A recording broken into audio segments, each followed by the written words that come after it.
Good evening, everyone. I just want to make sure that you guys can hear me. So those of you who are in the chat, let me know. I usually go for a couple minutes because, of course, people are just getting their notifications. I haven't gotten mine yet. I'm going to try to get back to doing a weekly live stream here at NDR.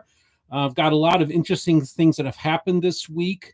And I just kind of like to come on and hop on and just kind of do a stream of consciousness. I do have some notes written down this time to talk about what's going on in this world, this very fascinating week that we've had. I, for the last couple months, wasn't streaming just because it just by the end of the week, I'd be so beat tired. It's 8 o'clock here on the Eastern time zone. And it just by the end of the week I'm so tired, but maybe this is my summer vacation from doing live streams, and maybe I'll get back to being pretty active and doing streams on a more regular basis. So we only have a few people hopping on, so I don't want to start giving out too much information until we actually get a few more people dropping on. So but I actually want to, while I get started, and of course most people watch these when after I go live. So I don't want to like waste your time waiting for people to hop on. So I do want to share a very interesting dialogue and conversation I've had with a gentleman from Quebec who is part of the Raian movement. Now, this is interesting because Josh Harden, what's up? Glad you got to go to the temple, Josh. I'm going to actually talk about, because I'm going to be going to the temple tomorrow morning for the groundbreaking ceremony. I'm going to talk about that. But yesterday, actually, a gentleman from the Raian community reached out to me. Now, I'm speaking here as an anthropologist, not as bashing, but during the period of the time from the 50s to 70s, you saw the rise of UFO cults. Now, I'm not trying to disparage these movements because they are movements and there are followers of these. And I was thinking of it, and I thought, I wonder if the Raelians might be one of the last to make it into the 21st century. Now that I think of it, I don't think a whole lot are. But that's an interesting thing, speaking anthropologically. But also just this person contacted me because he was using the Doctrines and Covenants, the Pearl of Great Price, and scriptures and other scriptures, Latter-day Saint scriptures especially, to show that the Raian movement has a lot of similar views about God and the cosmos that the Latter-day Saints have. And so he invited me to speak to one of their leaders of their group, who's a rabbi, and interview him. So I said, well, before we do that, we need to kind of get a better understanding of this Raian movement. So I spent about 45 minutes on the phone with this gentleman who's setting this interview up. And there's a lot of interesting parallels between the Raian movement and Latter-day Saint theology. So I thought, well, that's tangential to this channel. And the Raian movement are a very interesting movement. It's actually kind of technically atheistic, but they do believe in Elohim. Actually, Rael, who's the founder of this faith, has even referenced the Book of Mormon and Joseph Smith as being a potential person who had engaged with Elohim. Interesting, huh? And there's more I'm just learning now, so I don't want to speak too broadly on this because I'm still educating myself, and he's sending materials as we speak. But it's just an interesting thing to engage a 20th century religion or movement that kind of has gotten some inspiration, maybe indirect inspiration from Joseph Smith, or certain parallels with Mormon theology. So that's interesting stuff. So I also just want to give people an update from my last stream, which got a lot of kind words directed towards me. Really appreciate all the love we've been receiving. My hearing still, I feel like it's improving. And I did that test last Friday, and that's why I did a live stream, because I just wanted to share with everybody how wonderful it is to have some healing going on in this right ear. So that's awesome. I wanted to address a few things that have happened over the last course of the last few days. I'm going to talk about the temple groundbreaking ceremony shortly, but I also wanted to address the Jacob Hansen, Jim Bennett conversation that I moderated and was released on Jacob's channel on Monday and mine on Tuesday. Oh, metal folding chair. I wonder who that is. Metal folding chair. How you doing, man? Hey, let's talk soon this weekend, okay? But before I do talk about Jim Bennett and Jacob Hansen, I also want to just talk about the release of this series called An Inconvenient Faith, which dropped a couple days ago on YouTube. There was very little fanfare. In other words, there wasn't much of a heads up. It just happened. It was Jim Bennett that sent me the link to it. And as I was watching the trailer, and then I was like, oh, Jim, why don't you get me in touch with the producers of this? And he's like, well, actually, I'm the front-facing person on this. The person who has produced it and funded it wishes to remain anonymous. I'm like, oh, well, before he had told me that, I actually just emailed, went to their website and emailed and got a response back from the producer and the funder of the film. And we ended up talking on the phone that night, Thursday night, for a good 30 minutes, or no, Wednesday night. And then we spoke on the phone for quite a while yesterday, a couple times, and exchanged text messages. Because I had told him, I said, because I had asked, I said, why do you want to remain anonymous? And he's like, I don't want me to be the story. I want it to be the people that we interviewed. I want their stories to be told. And I just told him, I said, listen, people are going to wonder who financed this. Some people are going to think that it was financed by the church, or that was funded by a very clever anti-Mormon. People are going to come with their thoughts on this series, and that will become the story. So I just advised him that, and he talked to some other people as well about this, about the importance of getting it out there. Because I said, people are going to find out who you are, and I said, it's much better for you to tell the story than other people, to tell your story. And so he did actually last night end up releasing a statement. I'm not speaking on behalf of anybody. I'm just talking as Steve Pinecker. His name's Robert Reynolds, and he just didn't want to become part of the story. He also told me that he did receive no outside funding. He was offered outside funding, and he turned it down because he wanted it to have total editorial independence. This is a labor of love on his part, and I think it's really important to watch these episodes. I've watched at least 3 or 4 so far. I plan to finish the series this weekend. And I just want to tell you, I want to vouch for Robert, okay? Because a lot of people are coming to this conversation highly critical on both sides on some level, but I'm seeing a lot of people very critical of it on the Reddit, on like Mormon Reddit and the ex-Mormon Reddit. And I just wanted to say, just to put it out there, Robert is a stand-up guy. Had some really good, deep conversations with this guy. Became fast friends in a very short period of time. And I offered to say, listen, I think this is a really important work that you're doing. Him and I are very similar in our worldviews in many ways. And we're very simpatico or whatever on a lot of this. And so we just kind of had formed an immediate bond. So Robert, I just want to say, I think you're a great person. I think this series is wonderful. I also want to say I have been hearing from the Progmos friends. I've been hearing from the Exmos and from TBMs, okay, all across the spectrum. And they're praising this series. I'm talking to these people directly on the phone, and they're very pleased with it from all the different camps. So I think that this is an important series that's starting some really important conversations. So I want to recommend to people, go to YouTube channel and Inconvenient Faith and watch the 9 episodes that have been released, and just go approach it with an open mind, because I think it's a series worth engaging. It includes many talking heads, but importantly, it has Exmo voices, it has faithful voices, it has nuanced voices. And I think it's an important, and there's a lot of my friends are on there, a ton of my friends, and a lot of people who've been guests on the program have been there, or people that I've been friends with and haven't been on the show yet. And so it's just great to see my friends, especially when this series has been like a 6-year project. So some of these interviews were taped years ago, and it's just kind of to see even just the development of these people in that period of time since they filmed it. So I just want to recommend an Inconvenient Faith. I think it's an important series, and it's produced by a very thoughtful person who has really put a lot of, he really thinks it's important that we have civil conversations in this space. And so I think this is a good step. And I think it's a great series. And again, I'm hoping to watch the whole series this weekend and give Bob a full report. Black Anglican says, hey, from Canada, Black Anglican.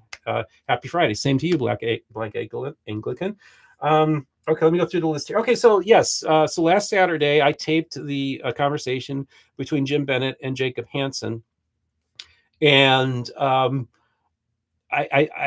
afterwards I was like, I don't know if we made any progress from the conversation we had 2 years ago.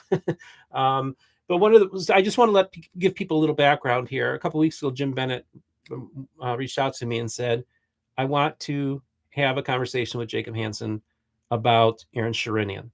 I said, okay. I said, let me see what I can facilitate. So I contact Jacob, and Jacob said, sure. I mean, basically said yes right off the bat. And basically Jim said no strings attached. He says, I could come on his platform, come on your channel. He says it can be one-on-one, or if you want to be involved in this, Steve, as a moderator. He says, I just want to have a conversation about Aaron Sharinian, and what Jacob's been saying about him. And so that's what I told Jacob. And we didn't have a whole lot of rules stipulating a whole lot. I was just going to have them have the conversation, and I would I would step in now and then. And the conversation went for a while where it was just the two of them going back and forth. And that was very deliberate, because I felt like I want both these guys to kind of get it out of their system. And then I felt, okay, now I need to step in and start asking some pointed questions to both these men. Neither one of them felt that I was treated them unfairly. As a matter of fact, I don't think I've seen one negative comment about how I handled it. So I take that as a positive. Metal Folding Chair says Jacob was upset by what Jim called him. Didn't like the anti-church label. Yeah, so that's kind of anti-church activism is what they were. Who's an anti-church activist, and that's what Jim was accusing him of. And understandably, I could see how Jacob would be upset. Jim was trying to reach out to Jacob trying to convince him to say, "Hey, you just need to back off on this." And Jacob doubled down. Now I understand where Jacob's coming from, because he believes he's a cultural warrior. He would admit that, and he wants to save the church from going down some kind of progressive, slippery slope, as he would see it. And he feels like he needs to stand, like William F. Buckley, when he started National Review, said, stand athwart history and yell stop. And so I think that's how Jacob sees himself. And of course, I see where Jim's coming from too. So it was, I think, a useful conversation. Got tons of views on Jacob's channel. One of the stipulations is that he'd release it on his platform first, and I could release it the next day. That's why I didn't release it simultaneously. I'm a man of my word, so I agreed to do that with Jacob. And I would I'm curious, the chat is open. We got some people talking here. Thanks, Metal Folding Chair. I have no idea who that is.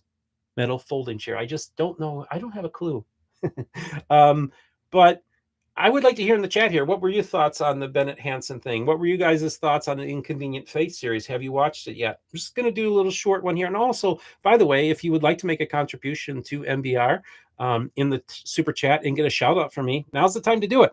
It's up to you. I don't do this for the money, but it really does make a big difference when somebody chips in a few bucks or $20 or whatever. So it's greatly appreciated.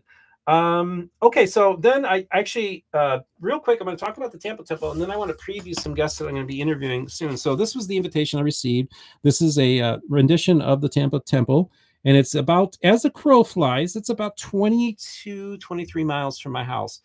It's roughly a 45-minute drive. Got my parking pass, got my tickets and everything like that. And so I received an invitation, and my pastor, Dan Miner of the Harvest Sarasota, is coming along with his wife. I also have a couple friends in the ward that are able to come that I had extra tickets for. Unfortunately, my good friend, Dr. Kyle Bashirs, he serves, I don't want to give too much information, but he serves another calling, let's just say. And this calling it's fairly significant. And unfortunately, he was called into service, I guess you could say. I don't know how to explain it, and he will unfortunately not be able to attend the groundbreaking ceremony tomorrow. I'm so saddened. He's so ticked. He says, I'm 0 for 2 with you, Steve. You had it lined up for me to visit the Tallahassee Temple open house. And I remember when Elder Corbett saw the list, and he's like, okay, where's this Dr. Kyle Bashir? So I'm like, oh, Elder Corbett, I'm so sorry. I said, he wasn't able to make it. He's like, oh, you could tell he's disappointed. So sorry. So I contacted the head of the Temple groundbreaking committee today and told him, hey, there's an extra ticket out there. So if you need to fill an extra slot, there is a space available there. There's a few people commenting in the chat, so I'm going to read that real quick. Okay, so JT says, Inconvenient series was great. Thank you. Metal Folding Chair. Jim was much more on the offensive than the last conversation. Yes, I think that was very much planned. Josh Harden. Unfortunately, it was 2 hours and 20 minutes of conversation, just repeating the same thing over and over, regardless of who you think was wrong or right. That's what the conversation was. Yeah, they were at an impasse. I would agree, Josh, that they were at an impasse. Metal Folding Chair. I agree with that, Josh. Long listen, very repetitive, and that's one of the reasons I interceded, because I saw that okay, they're both dug in, and so now I need to ask them some questions to move the conversation along. Okay, right, you are, Chair. Jim is offensive. I don't think Metal Folding Chair thinks that Jim is offensive. Or JT, I was frustrated that Jacob just hid behind what did I do. He had posted on X repeatedly calling out the church for hiring Aaron. Jacob talks about confusion, but he's one of the main agitators. Okay, that's JT's opinion, and Metal Folding Chair agrees with that. And Metal Folding Chair is saying here that he was playing dumb. Well, that's what he feels. Okay, so by the way, if you're watching this, give this video a thumbs up so that it gets in front of more people. We've got a few dozen people here now, and I'd like to just let people know that we're doing this. Now, I don't need, let's see. Oh yeah, I did get a notification that the video came on, but it was 3 minutes after I started. So that's why I usually blabber the first few minutes. Okay, so a couple other things. Of course, I did the interview, posted the interview yesterday with Raian Clemens, continuing the polygamy conversation, especially with what is called the polygamy skeptic or polygamy denier or polygamy truther. There's many different narrative questioners. There's just so many different things. But we know what we're talking about. These are people who do not believe that Joseph Smith practiced polygamy, and they're not just saying this as necessarily as a theological view. In some ways they are, but in others they're actually looking at the original documents that have been recently been made available to the general public and are walking away from this evidence with a different conclusion than a lot of the mainstream scholars are doing. But Mary actually defends them and says that, listen, they have done some important research in this area and they should not be dismissed, and that they are doing some good work. And actually, I think to their credit, they have decided to get more academic and scholarly. And so they started the Journal of Mormon Polygamy, and some top-notch scholars addressed them. As a matter of fact, Raian Clemens was talking about how she was at that conference to help train people who may be amateurs, but how to train them to give them the type of tools to do really good research.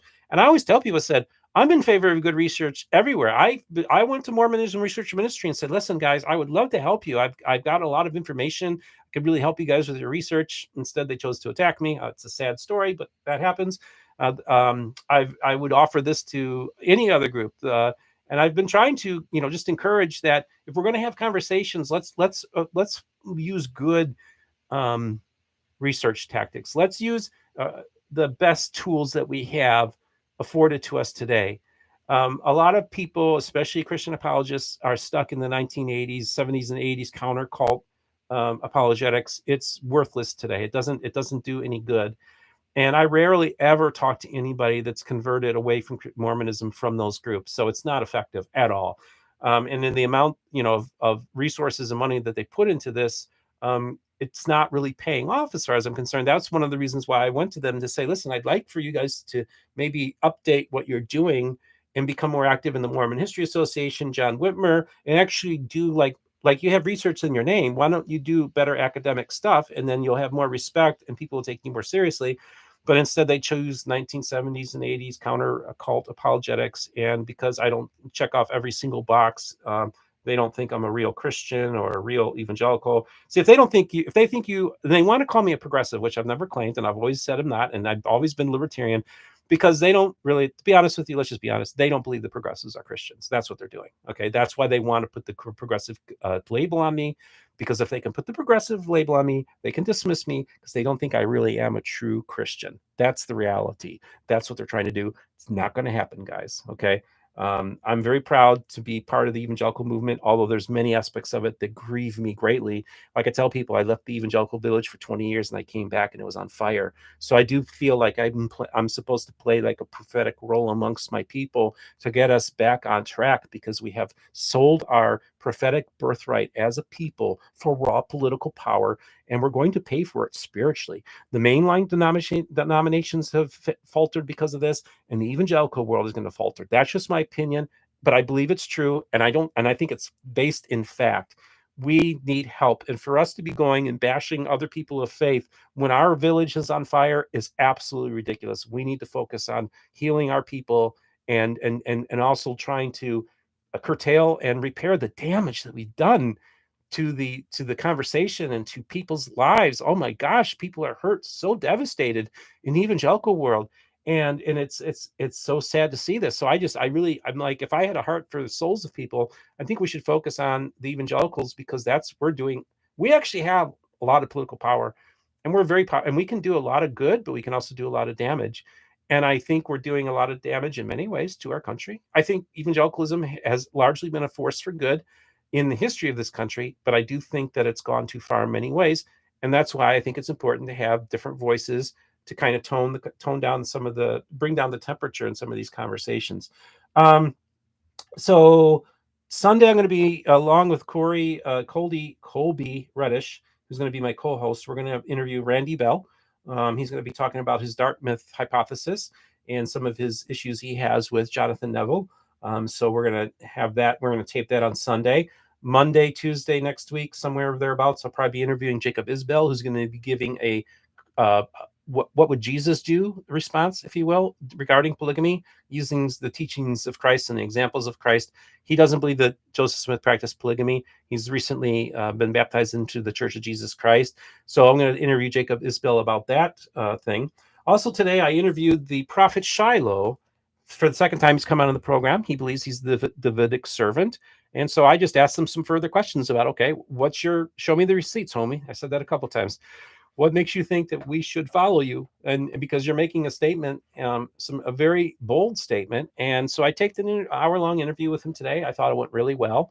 And so I think, it's just good to talk to all these different voices. JT says similar things happen in our tradition. Some big LDS channels and voices brand people as progmos and write them off as not true Latter-day Saints. Yes, it's the same tactic. Yes, I agree with that. And also that's the thing though too, is like, look, there are progressive evangelicals, there are progressive Mormons, there are progressive Catholics, there are progressive I wasn't going to say Jehovah's Witnesses. I don't think there's any progression in that church, but there's progressives in all different movements and churches to varying degrees. And maybe an evangelical progressive, if you will, would probably be much more conservative than a mainline progressive, right? So it's all really on a spectrum. And I will tell people, I said, yes, you can be a progressive and an evangelical. There's a long tradition. Jim Wallace and Tony Campola and every others, like, to say that you can't be an evangelical and a progressive is ridiculous. But I just take it a step further and say, I don't even I've never, ever in my life have identified as a progressive. I'm friends with progressives, but like I said, I'm more of a libertarian. And that means I'm going to have some views that conservatives will like, and there's going to be, and I'll have views that progressives are going to like. I'm kind of in the middle. I feel the same way. Troy Levitt asks, what is your tradition, JT? I'm assuming JT is probably a member of the Church of Jesus Christ of Latter-day Saints. Love doing these chats. So, all right, I am, anybody have any questions or comments for me? Now is forever hold your peace, because this is your opportunity to, one, if you want to make a contribution to Mormon Book Reviews and get a shout out for me, it's always appreciated. It can happen live in the chat. Two, if you have any questions for me, this is now the time. Or if you want me to comment on something as well. Also, again, I do appreciate the comments about Inconvenient Faith, as well as just the whole situation with Bennett and Hansen. That always makes for, well, at the very least, it makes for good theater. But we're not doing this for that. And I do think actually it was an important conversation. The one we did 2 years ago, I think, was really the first time where we saw the fissures in this movement, where like, oh, we have two Mormon apologists essentially at each other's throats. And that isn't that like been very telling the last 2 years, what we've seen. It seems the gulf has gotten even further apart. Oh, Josh Hardman asks, did you give the John Turner book away yet? I got it right here. I haven't had a chance. What I'm going to do is I'm going to take out all the entries. I'm going to cut them into little pieces of paper. I'm going to probably have my mom do the drawing, and we just got to get the matter of time for me to. I just haven't had a chance to get all the names cut up into little pieces of paper, and they'll all be the same size. Don't worry, there'll be no favorites. And my mom will pull the name out of the hat. And yes, I still have the copy. This is the copy you'll be getting, the unsigned copy. I get to keep the signed one. But yes, I will be doing the book giveaway soon. I'll probably do it next week. Thank you so much, Josh Hardman, for asking me that, because I meant to do it this week, and then this week has just gone so crazy for me. Let's see. Oh, Troy says, hi, Chair, Mr. Vids. Thanks, dude. I appreciate that. Says Metal Folding Chair. I have no idea who he's talking about. Metal Folding Chair. China Clay says, hi, Steve. Hi, China. I haven't seen you for a while. It's good to see you. Okay, well, we're about 25 minutes in. It's a Friday night, and I've got to get up early tomorrow morning. So just real quick to summarize, the Tampa Temple groundbreaking is going to be tomorrow morning at 10 a.m. In what's called Riverview, Florida. So it's actually not in Tampa proper. It's actually in a suburb, if you will, of Tampa called Riverview. And it's about, from where I live, it's about 22 miles to the north of me. Because of the traffic situation, it'll probably be a 45 to 55-minute drive. And I've driven right by that spot. When I found it on the map, it's like, oh yeah, I've driven by there before. Apparently, I think it was a former LDS ward house. And the reason why we're doing it at 10 a.m. is because in Florida, we have a tendency to get a lot of afternoon thunderstorms. And so they figured it'd be better to do it in the morning because we're less likely to get thunderstorms. But I got a text message from the groundbreaking committee chairperson recommending that I do bring a umbrella nonetheless, even though this is going to be under a tent. So that's what we're going to do. China Clay gives us $4.99. Thank you, China Clay. Really greatly appreciate it. Let's see what here. Troy Levitt says, I expect Jacob Hansen and Quick Media will have some kind of response to an inconvenient faith. Yeah, I imagine they would.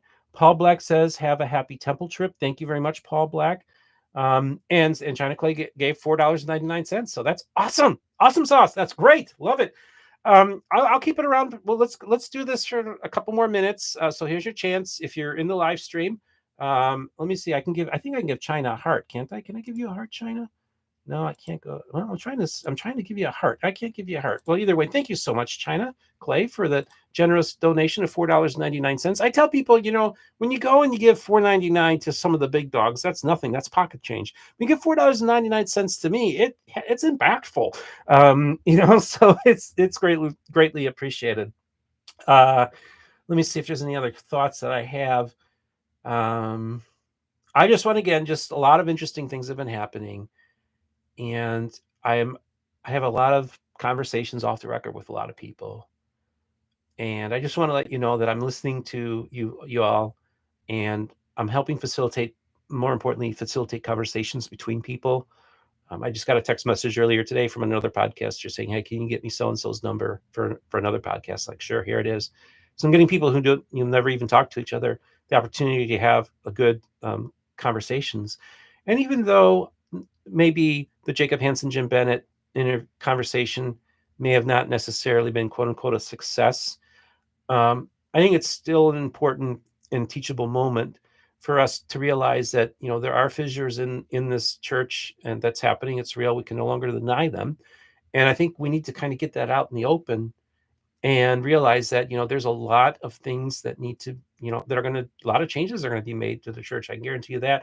But we also have to recognize that we can't sweep things under the rug or no longer put things on the shelf. We have to have adults who have adult conversations. Oh my goodness, Paul Black gave $5, and he says, I won't let you outdo me, China Clay. Now, for whatever reason, I can hit like on his, so I'm going to hit like on his, I think. I don't know. Oh no, I can do a heart here. I don't know. I don't know why I can't give a heart to China Clay. So Paul Black beat China Clay by a penny. She gave $4.99. Paul Black gave $5. Who's going to give $5.01 now, huh? Do I feel like sometimes I come across like a televangelist? Let me tell you something. I was talking to somebody on the phone today, and I told him, I said, when I first started this channel, I was all excited because, Church of Core says, what would constitute a success? Yeah, I think success would be a different definition to both Jim and to Jacob. I don't know if either one of them necessarily. I think they were both trying to convince each other that the one was right, and in that way. Yeah, Paul Black says, I don't know, is it a bidding war? Too funny, says China Clay. But I think these are useful conversations. Troy Levitt, $10. Oh my gosh, it says let's celebrate their first super on a live stream. So Troy, apparently this is the first time you've given a contribution on a live stream. So congratulations! Wow, this is great. This is what I wanted to tell you. So I was talking to somebody on the phone today, and I was like, when I first got a merch store, and then I set up like, I'll donate to the channel. I would like say, you can donate and you can go to the merch store and get coffee mugs and hats. And after a while, I just thought, I just don't want people to think that I'm doing this for the money. So I've really de-emphasized the merch store. I've de-emphasized giving. I always wait till the very end. I don't do it at the beginning. When most of your audience is watching at the beginning, and of course, as episodes go, you lose audience. I'm very deliberate when I do that because I don't want people to think that I'm doing this for the money. 2 years ago, I was like, I needed money to go and do some trips. And I went out there and said, look, I want to get out to Sunstone and I want to go to John Whitmer. And people very generously gave me money to pay for those trips. This year, I could have done that. But I was like, I don't, I think it's not, now that I've gotten to the level that I'm at, I'm like, I don't want people to think I'm doing this for the money. And so that's really my heart, where my heart is. I feel a little bit of a conviction about that. I told this to a friend of mine who was a guest. Said, Steve, you should be able to ask for money. Don't be ashamed to do it. And maybe when the time comes when maybe I need help, I will. But I just want to be very cautious about this because, I've had people kind of tell me like, I don't really appreciate you, you know, getting notoriety and fame and money or whatever, because of the church or because of, you're an outsider. What like it's almost like do I even belong in this space? I hear that once in a blue moon, but then I thought, well, I don't want people to ever think that. And so if people start seeing me like hawking products and wanting donations, I don't want this to become, I want people to get the wrong impression. This is a ministry in one sense, and the people come first. And there's a lot of hurting people in this space. And I recognize that. And there are people who've watched this channel whose lives have been affected, who have chosen to join a particular church because of this channel. I've heard from families. And so it's like, oh, I can't just be flippant about what I do or say on this channel. There are souls at stake on some level. And when I say that, I'm not saying, oh, you'll turn or burn. I'm saying like there's a lot of people in this space that have suffered PTSD and religious and spiritual abuse. And I like this term. I love this term, unrighteous dominion. And this isn't just a bashing the Mormon church. I'm saying this about a lot of churches. I'm saying this about the evangelical world. I'm saying this about the Catholic world, the Jewish world. I'm friends with a lot of people in the ultra Orthodox community who, have been dealing with a lot of stuff. And I've had friends in the past who are ex-Jehovah's Witnesses. So I know what the religious trauma and spiritual abuse looks like. So I always have to be very sensitive to what I say. I was talking to a member of the local ward, who's a fan of the show and is very knowledgeable about stuff. And I even told this individual, I said, I'm very careful what I say to just regular members of the church. You know a lot of stuff. I know a lot of stuff, but a lot of people don't know certain things. And I don't want to be that person that causes somebody to lose their faith because of just a statement or something that I said, because I know what that can do to somebody's life and in the harm that it could do. Um, um, okay, let me read a couple of these comments. Some of them are funny and a little quirky. The Haystack just made it. Thank you, Haystack, and let's talk soon. China Clay says you belong here, Steve. Thank you. Starlace Kolob says, did Jacob remove his Aaron vid? Not that I know of, Starbase Kolob. The Church of Korhor says anyone who's content with their church spending more than $500 million on Australian farmland in the last year should not be counting Steve's money. Okay, that's your perspective. That's clever and snarky, Church of Korhor. Troy Levitt says, "Hey, Risto, another outsider."